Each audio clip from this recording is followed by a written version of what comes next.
Thank you, Clive, for the introduction. Apologies to everybody else and to Clive. I've no idea how we get it from where it is into showing you a full screen projection. But as it is, you can see the slide, ignore the stuff around it that you aren't supposed to see. This is a little known story of the Holocaust, although it tells of the rescue of a large number of Jews from near certain death at the hands of the Nazis. One reason it is so little known is that the central figure was a Jew. Paradoxically, but it's right. A man named Kraus. His Hebrew name was Moshe. That was how he was known for the last I don't know how many years of his life, and I called him Moshe. He's the Moshe named in the title of the lecture, so now you've got a clue. Something else has got to get working. Just a moment. Can I try something on the computer? No, it's all right, don't worry. Not yet.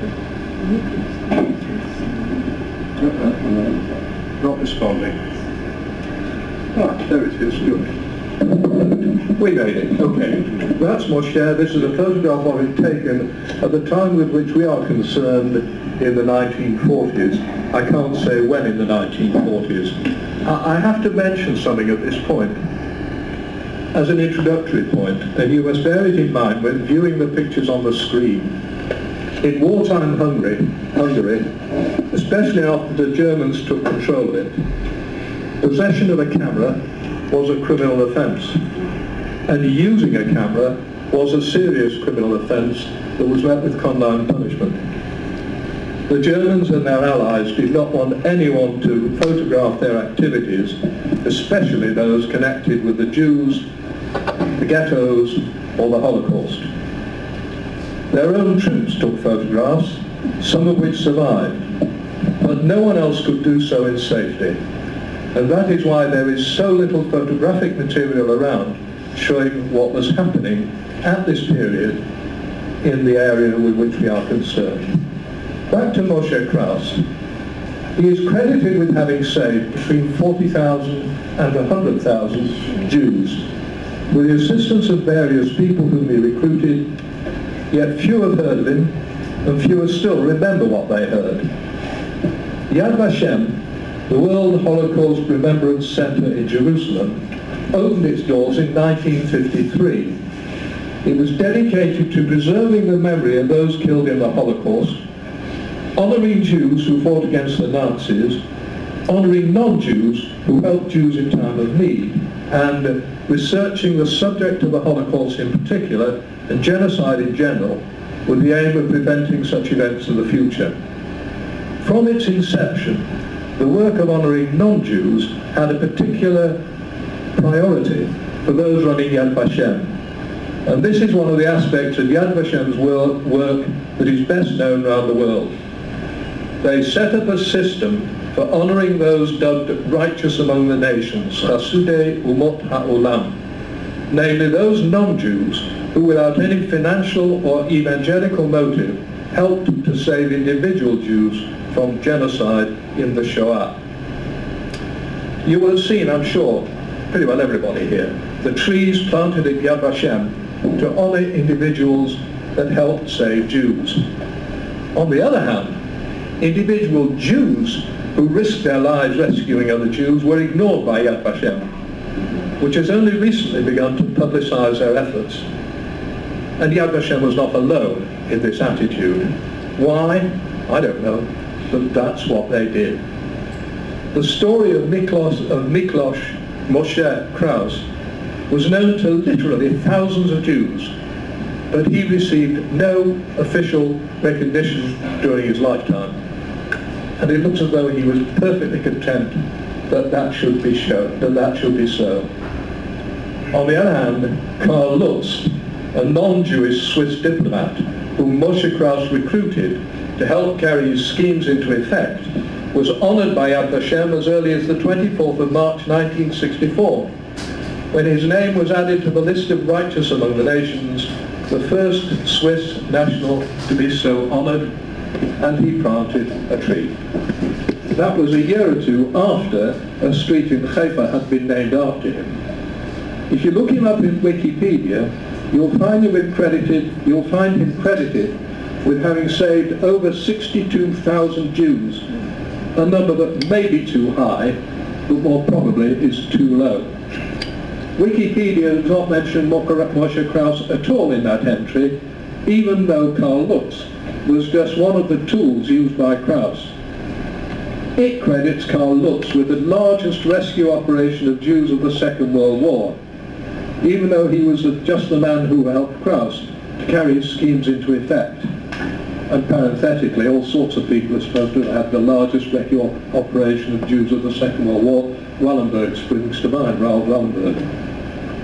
I found a video on YouTube of the dedication of a lookout point in his memory near Tiberias. Speeches about him, no mention of Moshe Kraus. I'm not minimizing the part he played. Without him, many, if not most, of Kraus's schemes would have failed. But he was not, and is not entitled to the sole credit. This is Karl Lutz. I believe this is a photograph taken around the time of the war.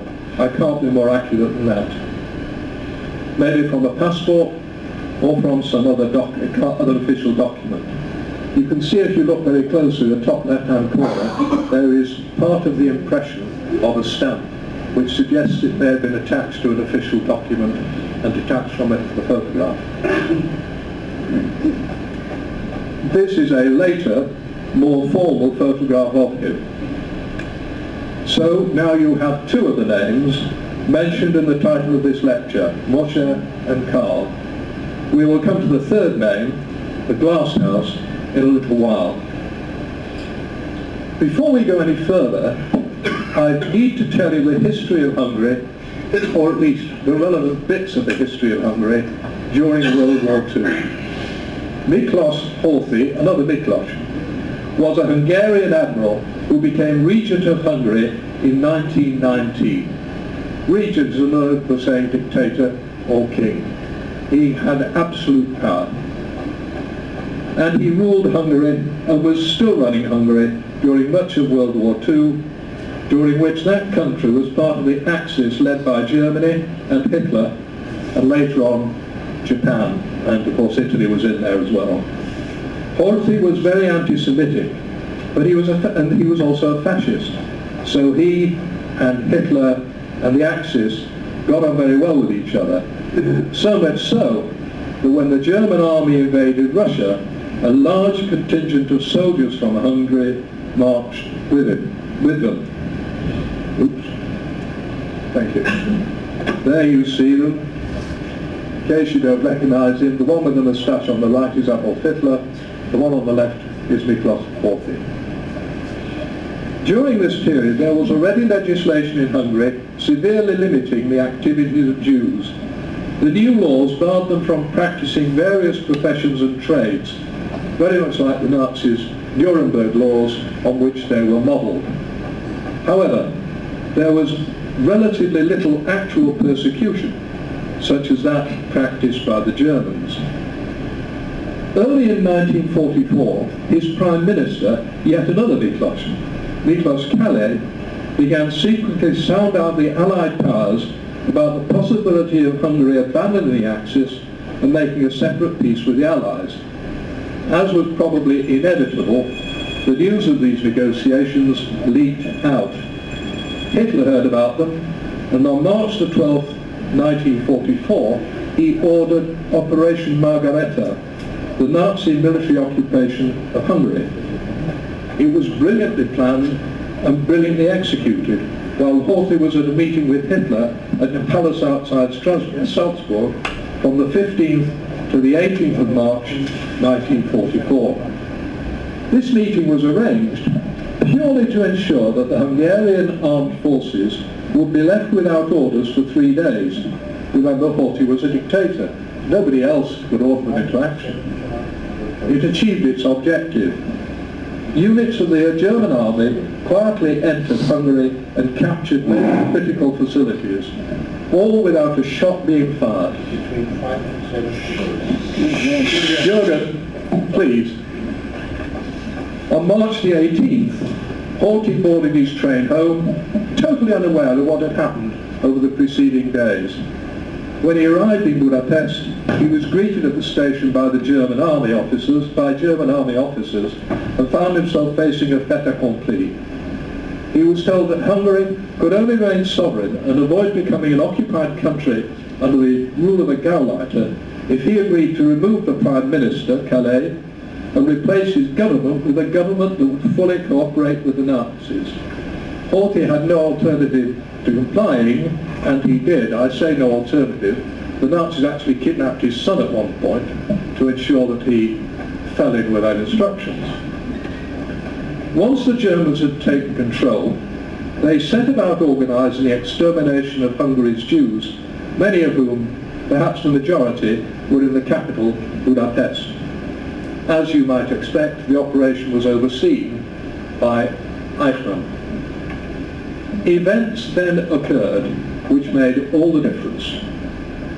The first was the escape from Auschwitz of two heroic Slovakian Jews named Rudolf Vrba and Alfred Wetzler. They made their way to the head of the Slovakian Jewish Council, a man named Oskar Krasniansky, and told him what was happening at Auschwitz, chapter and verse, details and all. That was in April 1944, within weeks of the Germans' arrival in and occupation of Hungary. Krasniansky translated their account and produced a 32-page document which became known as the Auschwitz Protocols. For the first time, there now existed a proper account containing accurate and detailed information about what was going on inside Auschwitz, including the methods and the dimensions of the extermination process. By that time, reported the document, 1.75 million people, 1,750,000, had already been killed there, and preparations were being made to receive and kill the Hungarian Jewish population, amounting to well over 800,000 people. The extermination process in Hungary began in the outlying communities in mid-May 1944. By the end of May, it was in full swing. In June, it caught the Klausenberger Rebbe, as a little side note. The Germans would arrive in a city, town or village, assemble the Jews, and either shoot them somewhere nearby and bury them in a mass grave there, or ship them off in trains to the death camps. In bigger centres of population, especially Budapest, the capital of Hungary, but also in cities elsewhere in Hungary, the Germans used the same system they'd successfully used in all the territories they conquered, with some local variations. First, they set up ghettos and crammed all the Jews they could find into overcrowded and totally inadequate accommodation within the walls of the ghettos, where starvation and disease took their toll.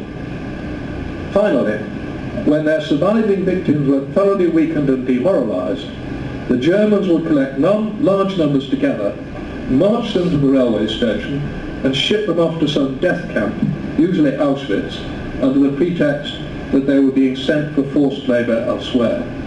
On arrival, most were immediately murdered and their bodies cremated. The Germans achieved a rate of 12,000 a day deported and killed in this way at the peak of this activity. 12,000 a day in Auschwitz alone. There seems no reason to doubt that if things had continued the way they were, the Jews of Hungary would have gone the way of those in Poland. Over 90% would have died. In Poland the rate was 93%. Now, I want to turn back to Moshe Kraus, Zecher Tzadik Livracha. I think I am entitled to say. You've already seen this photo of him. He was one of the heads of the Zionist movement in Hungary and directed the Palestine office in Budapest. As I hope I will show, he was a remarkable individual.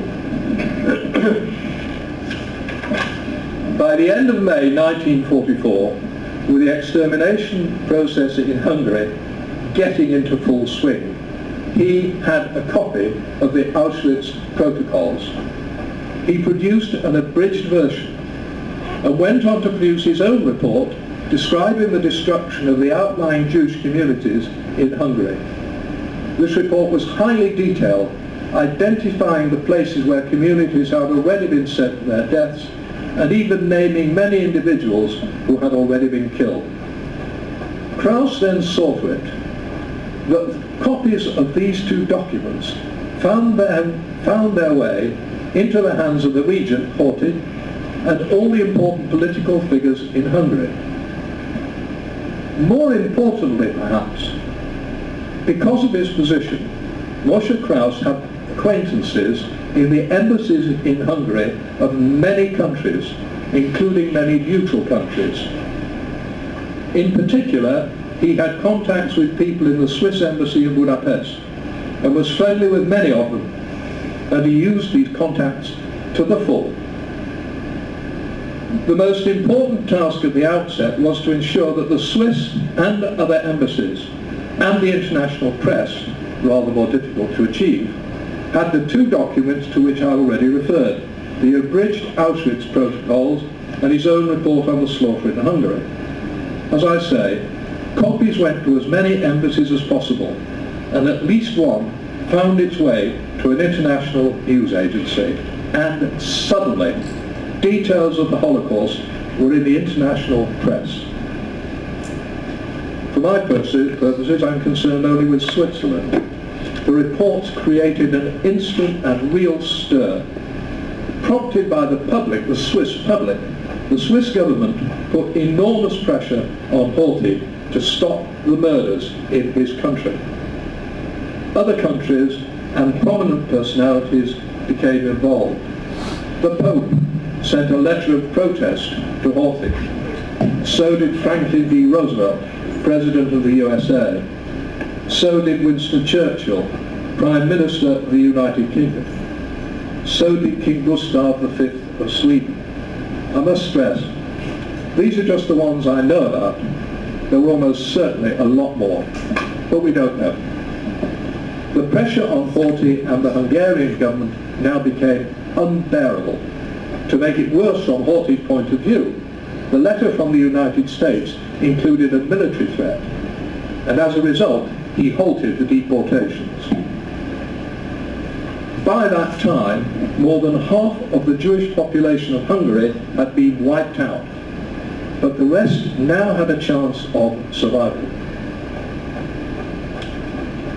I deliberately got ahead of myself, turning the political aspects of the story. We must go back in time to a few weeks after the Germans had started the deportations. I already said this, but Kraus used to the full his contacts with the staff of the Swiss embassy in Budapest. They, of course, were aware of the public feeling in their home country and were unstinting in their help, and that was a crucial factor in what followed. And so we come to Karl Lutz, whom I've already mentioned earlier, and with whom Moshe Kraus happened to be particularly friendly. This is a photo you've already seen. Karl Lutz had a checkered history. He was born to a Swiss couple on March the 30th, 1895, but he lost his mother when he was only 14. He earned a living doing manual labor. In 1913, he emigrated to the USA, and there he worked his way through college.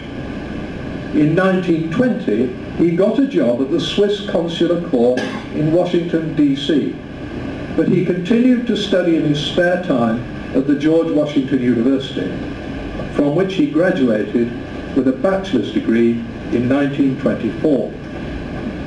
He moved on to Swiss consulates in 2 cities in the US, until he was sent to serve as vice consul to the Swiss legation in Jaffa, in Mandate, Palestine, Yafo. There in 1936, he witnessed through a window the lynching of an unarmed Jew by an Arab mob outside his home. That incident may explain his readiness to help, years later, when asked to do so by Moshe Kraus. There's no doubt that it made a great impression on him, and I suppose it would to anybody. 2 years later, in 1944, Moshe Kraus supplied him with copies of the abridged Auschwitz Protocol and of his own report, and successfully persuaded him of the need for humanitarian action to save some of Budapest's Jewish population, swelled as it was by outsiders who had fled to Hungary when it was still safer than elsewhere on the continent of Europe. Karl Lutz was convinced, and he set to work in full cooperation with Moshe Kraus. Within a few short months, in 1944, mostly between July and October, they achieved amazing results. October is relevant because in that month Horthy was deposed and the Arrow Cross took over. Most people have never heard of the Arrow Cross. The Arrow Cross was the Nazi equivalent of the SS, or the SA more likely, in Germany. They were the thugs who were the militia who were there to enforce Nazi will on the population. And of course now they were in their element. The Arrow Cross was the Hungarian fascist party, modelled on the Nazi organisations that occurred when Hitler came to power, and like the Nazis, they were never happier than when tormenting and killing Jews. Within that period, from July to October 1944, Kraus, Lutz, and many volunteers, you'll hear about them in a moment, did most of the rescue work I want to describe. Before they could really get going, they had to start the bureaucratic manipulations that were necessary to their success. Back to general matters. Over some hundreds of years, other countries in Europe and elsewhere had learned that Switzerland would not tolerate any mistreatment of its citizens, and expected that they would be treated with the proverbial kid gloves. What was needed was the recognition by the Germans of some sort of documentation that would save individual Jews from persecution. The paperwork aspect of things clearly could not be neglected. Many of the actions Kraus devised have been described as bureaucratic sleight of hand. Let me recount the most spectacularly effective, which begins with something apparently wholly unconnected with the problem.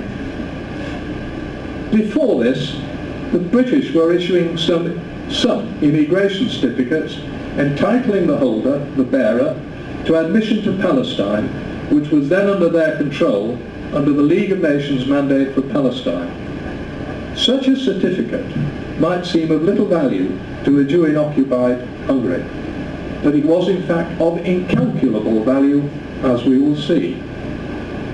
The British had issued 1,500 of these immigration certificates of Palestine for issue by those looking after their interests in Hungary.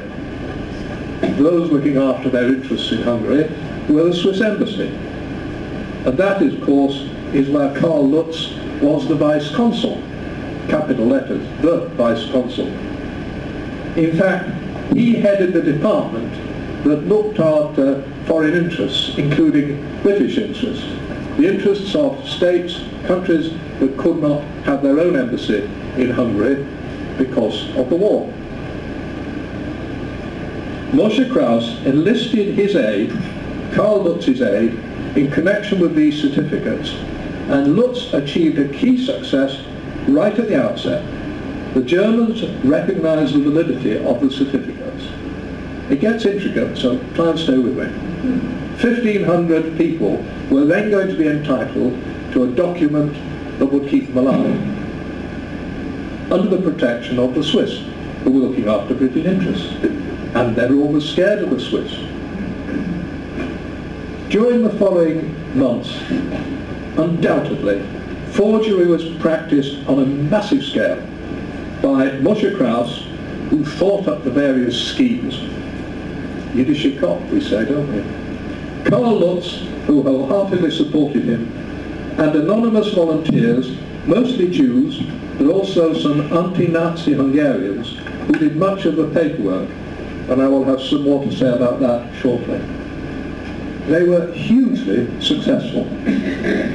The first trick was to turn the 1,500 certificates, which were intended to be used by 1,500 individuals, into family certificates. By a stroke of the pen, a certificate now, instead of authorizing one person to enter Palestine, would authorize the holder to enter with all his family, which meant his wife and children, however many there might be. Now there'd be some people who would be childless, and some people who only had a couple of kids, but some people might have 8 or 10 children. Everyone was included in a family certificate. So at a stroke of the pen, just let's take an average of 3 children per couple. The documents that were supposed to protect 1,500 people were instead protecting 7,800. That's 5 times. You get the idea. Afterwards, those 7,800 certificates were again transformed. They were transformed into 7,000. That was 7,800 individual certificates.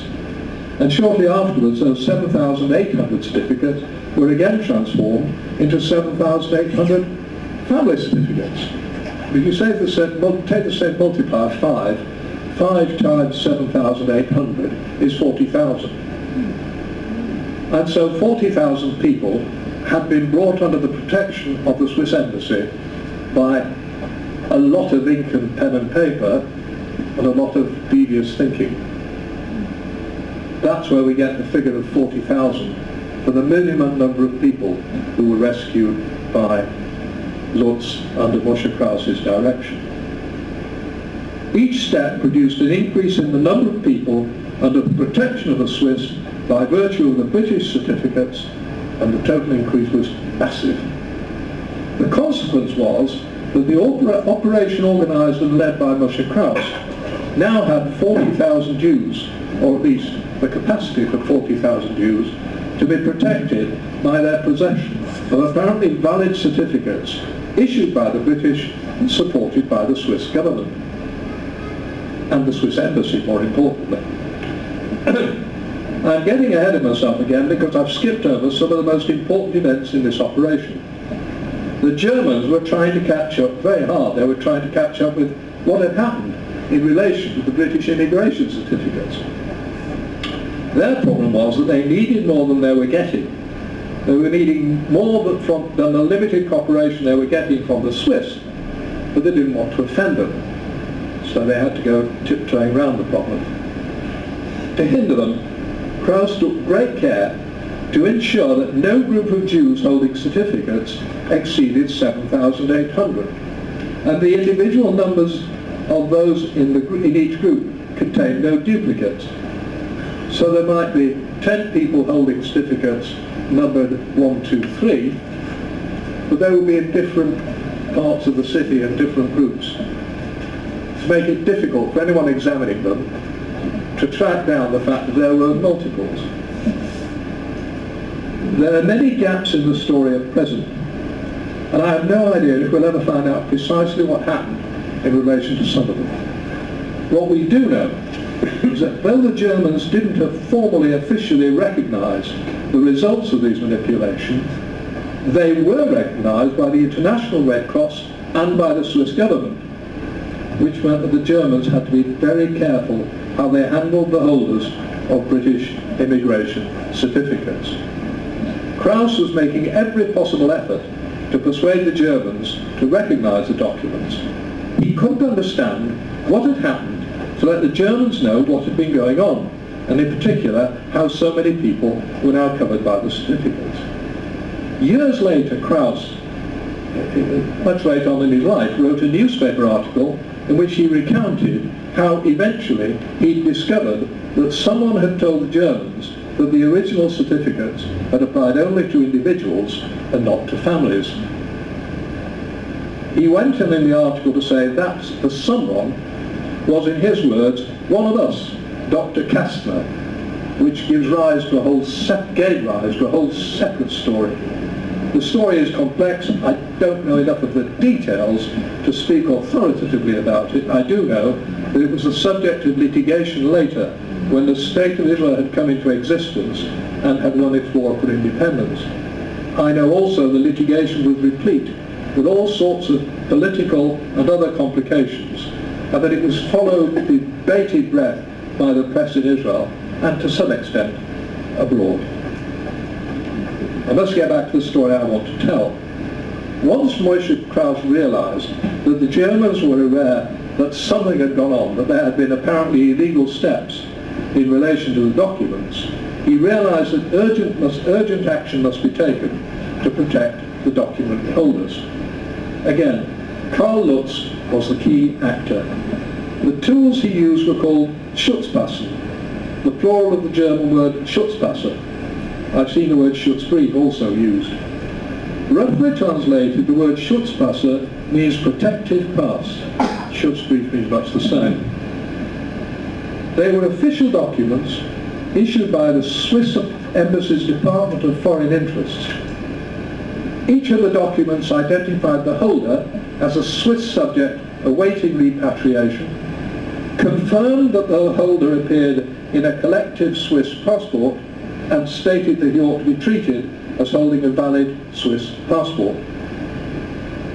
That meant that the Germans and their Hungarian allies could not take any action against them without offending the Swiss.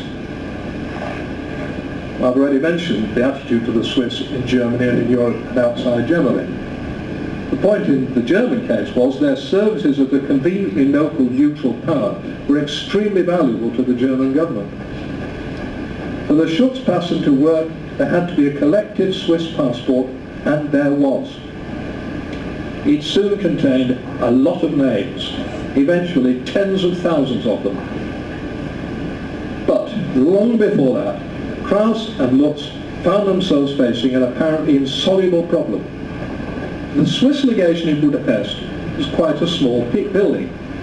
It simply could not accommodate the number of people required to do the clerical work that was required by all these machinations. I spoke to forged documents, there were forged stamps, there were all sorts of steps being taken. The documents had to be properly completed, had to look properly official, and had to bear all the stamps that were necessary. That took a lot of people, and there was no room in the Swiss Embassy, quite a small building. And this is the point at which I want to tell you about the Glass House, the third name in the title of this talk. In Budapest, there was a large building. What happened there? There you are. In Budapest, there was a large building that before the war had housed a glass factory. The survivors called it the Glass House. In English, it's now called Beckhaushochit, which means the same thing. There it is. The photograph, I think, must have been taken shortly after World War II ended, because it certainly looks like the building did during the war, with one exception. There was a Swiss flag, but I'll tell you about that in a moment.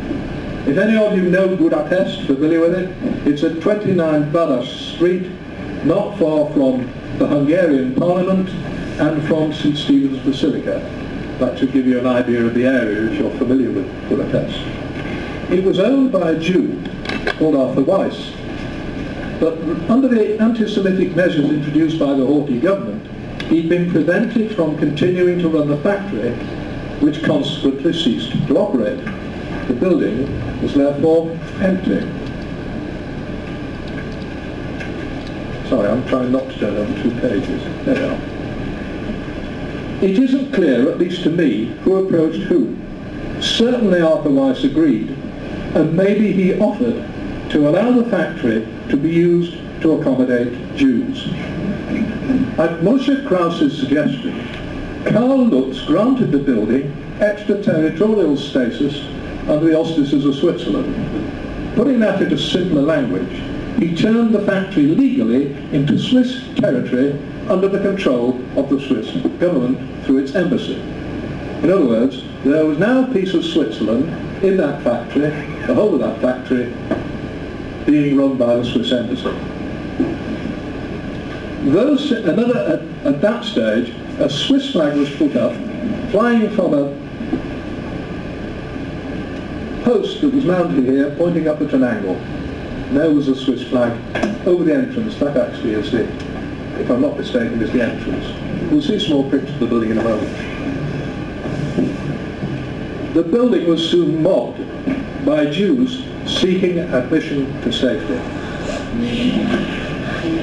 That's the sort of mob that had to be contended with. They were beautifully behaved. You can actually see the entrance, I think. Yeah, the entrance is over there, if I'm not mistaken. You'll be able to see better than I can. I'm looking at everything from a funny angle. And even after things were much better, much better under control, they would form an orderly queue, such as you see there, with the small canopy above the entrance and the Swiss flag and the star just out of the picture above. Within a very short time, there were over 3,000 Jews, men, women and children, crammed inside the former glass factory. They were there for some months while their documents were produced. But because they were safe, they were a low priority in terms of documentation. It was impossibly crowded, but nobody complained. They were safe. Living conditions within were difficult in many respects, as you could probably imagine. Sleeping arrangements gave rise to problems. To give just one example of the imaginative solutions that Kraus thought up, because it had handled large plates of glass, there were great big tables inside the premises in the workrooms. Once the building was in full use, these were available. And once it was in full use, there would be up to 20 people sleeping on top of the table, with another 20 sleeping underneath. It was remarkable how they squeezed everybody in. The question everybody thinks of but don't ask, there were some toilets, but there were far too few for the population of the building. The resourceful Kraus seems to have found some sort of solution for every problem. For example, once the Schutzpassen had been issued, the Red Cross provided food and basic supplies for these stranded Swiss citizens. In addition to being a place of refuge, the glass house became a bureaucratic centre where all kinds of documents were produced in what had formerly been the offices of Arthur Weiss's business. And this is where the volunteers that I mentioned worked, producing the papers that were of such value. Most of them were Jews, most of them living in the glass house, although there may have been some Hungarian anti-fascist volunteers as well. There probably were, actually. Most of the documents were forged, as I've already said. But the British didn't know that their documents were being manipulated as I've described, and no one in the scheme was going to tell them. And lots of the embassy staff representing the Swiss government were quite content for their documents, such as Schutzpassen, to be produced there en masse, forged in fact, by the band of volunteers recruited by the indefatigable Kraus. So successful were his efforts that of the more than 3,000 occupants of the glass house, only 6 people died during the war. The Germans just couldn't get their hands on them, and if they got hold of them, had to release them. The success of the glass house then resulted in other similar efforts. Buildings were acquired, one way or another, right across the city of Budapest, and each was granted extraterritorial status under the protection of Switzerland. So there were little bits of Switzerland dotted across the map. Any idea how many, anybody? You won't believe it. There were 76 besides the glass house. They might be big, they might be small. Moshe Kraus's work, though, in finding these properties, in making all of this work, must have been enormous, but he managed it. Two of the properties that were used bear special mention, apart from the glass house. The glass house backed onto the headquarters of the local football association, and Kraus managed to rent that, whereupon the Swiss turned it into Swiss territory. And Kraus managed to get access to, maybe ownership of, it isn't clear, a disused textile mill, and the same happened there. Both were soon under the diplomatic protection of the Swiss embassy and filled up quickly with Jews.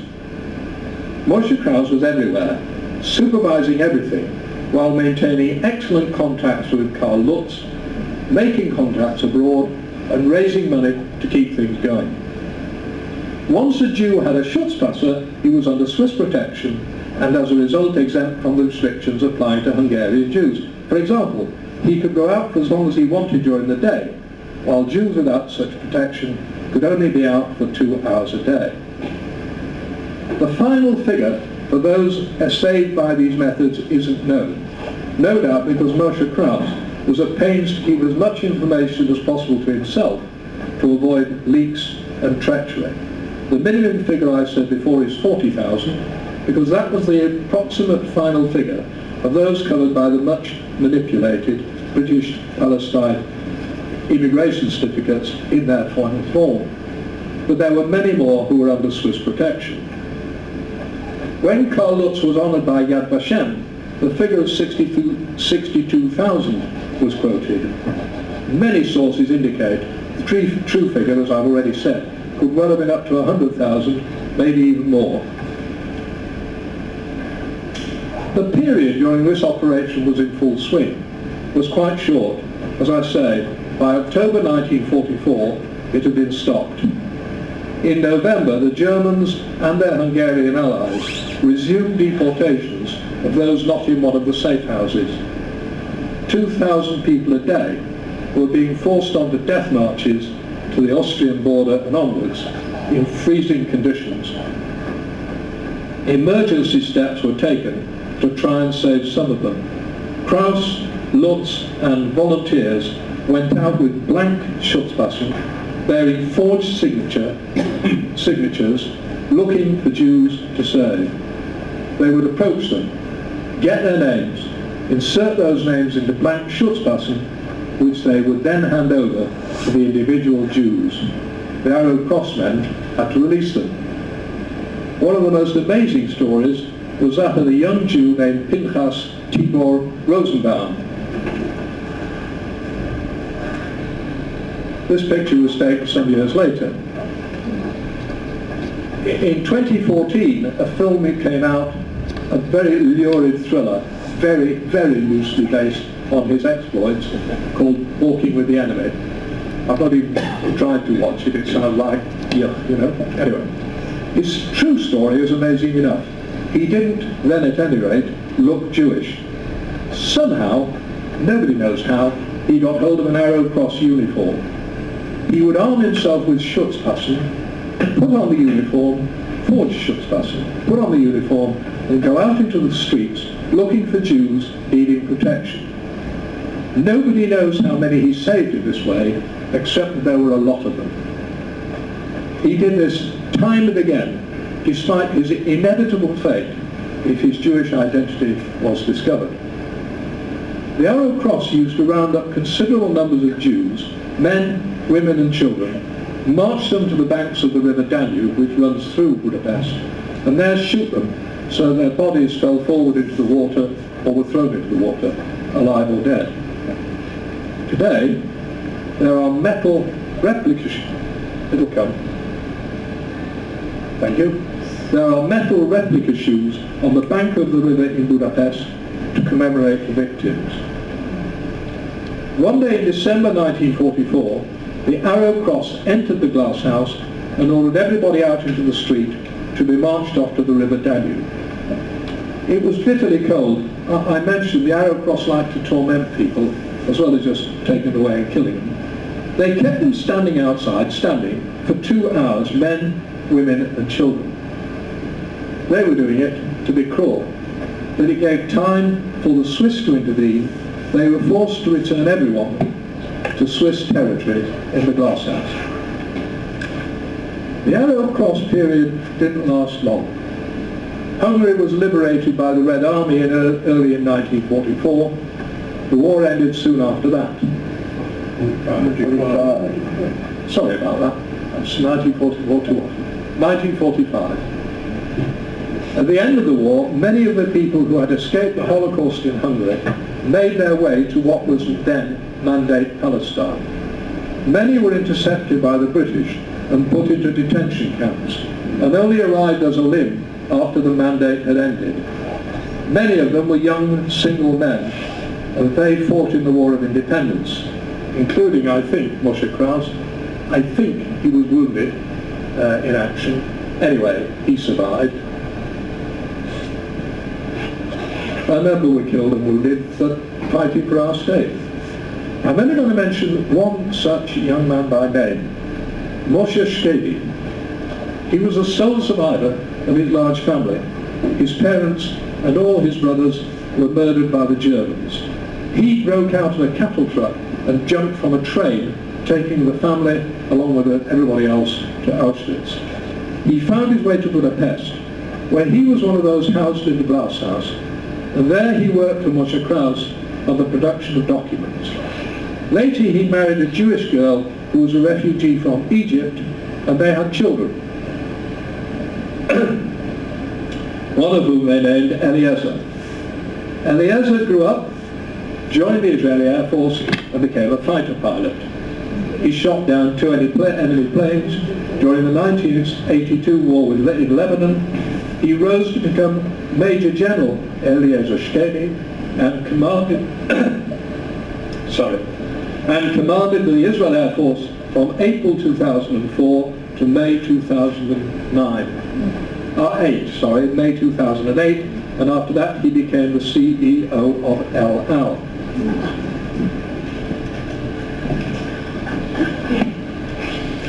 This is Moshe Shkedi, photograph taken when he was commander of the Israeli Air Force.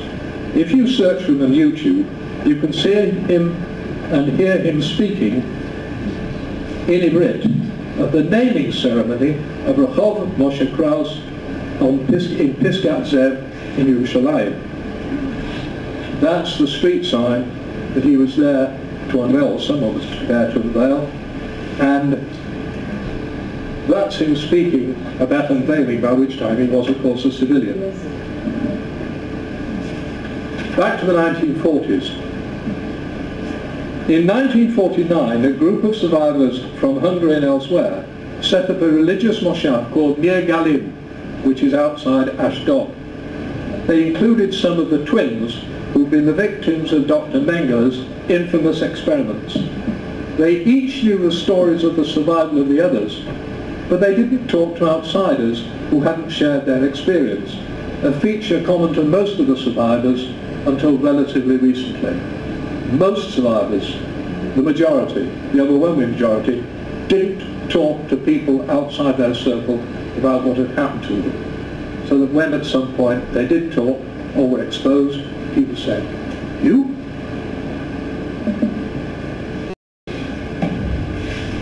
Karl Lutz died in 1975 after receiving lots of honours. I think he was even nominated for the Nobel Peace Prize. But he never forgot Moshe Kraus. I only discovered this a few days ago. After World War II, when the Jewish Agency told Lutz that he would be inducted into the Jewish National Fund's Golden Book of Honor, and that a ceremony would be held to honor him, he thanked them but informed that it was Kraus who should receive the honor, because without him the operation would never have commenced, let alone succeeded. As the ceremony neared, Lutz wrote to the JNF again, asking him to recognize Kraus's contribution. But then at a lavish ceremony, no one mentioned Kraus. Only Lutz praised him again and again in other places. Moshe Kraus had died at the age of 78, I believe, before Karl Lutz died, but I've no exact date. Before his death, he's said to have been honoured by the Swiss government, but again I have no details. In the 1990s, the survivors were elderly, mostly in their 80s, and they realized that their stories were going to be lost to history. So they set about documenting and recording them. In the year 2000, they established Beit HaEdut, which translates as House of Testimony. This is a museum now, which has its own collection of videotaped interviews with Hungarian survivors, some just voice recordings, but most of them, I think, video interviews. It is quite independent of Yad Vashem. It is quite independent of the Spielberg collection, which itself contains 50,000 interviews with Shoah survivors, and more now, I believe. By 2009, the museum was housed in a beautiful, purpose-built building in the heart of the Moshe. There it is, Beit HaEdut, the exterior. The main objective of the building is to preserve these accounts of the survivors, but there are lots of items dating back to the events of which I've been speaking, as well as lots of items relating to individual survivors, some of whom were inhabitants of Beit HaZuchit, as they call it, the glass house. You can go and visit the museum. Indeed, I thought of organising a trip for members of the library. My wife and I certainly were fascinated during our visit. I ought to mention one more interesting sidelight on this whole topic. Again, I only came across it by accident a few days ago. It was a report that Raoul Wallenberg said at some stage before he was removed by the Red Army and ultimately met his end in Soviet Russia somewhere, that he'd learned much from Karl Lutz and Moshe Kraus, and that he had based much of his activity on what they had done and how they had done it. No more information, no more details, just that simple statement is all I could find. If you have been, thank you for listening.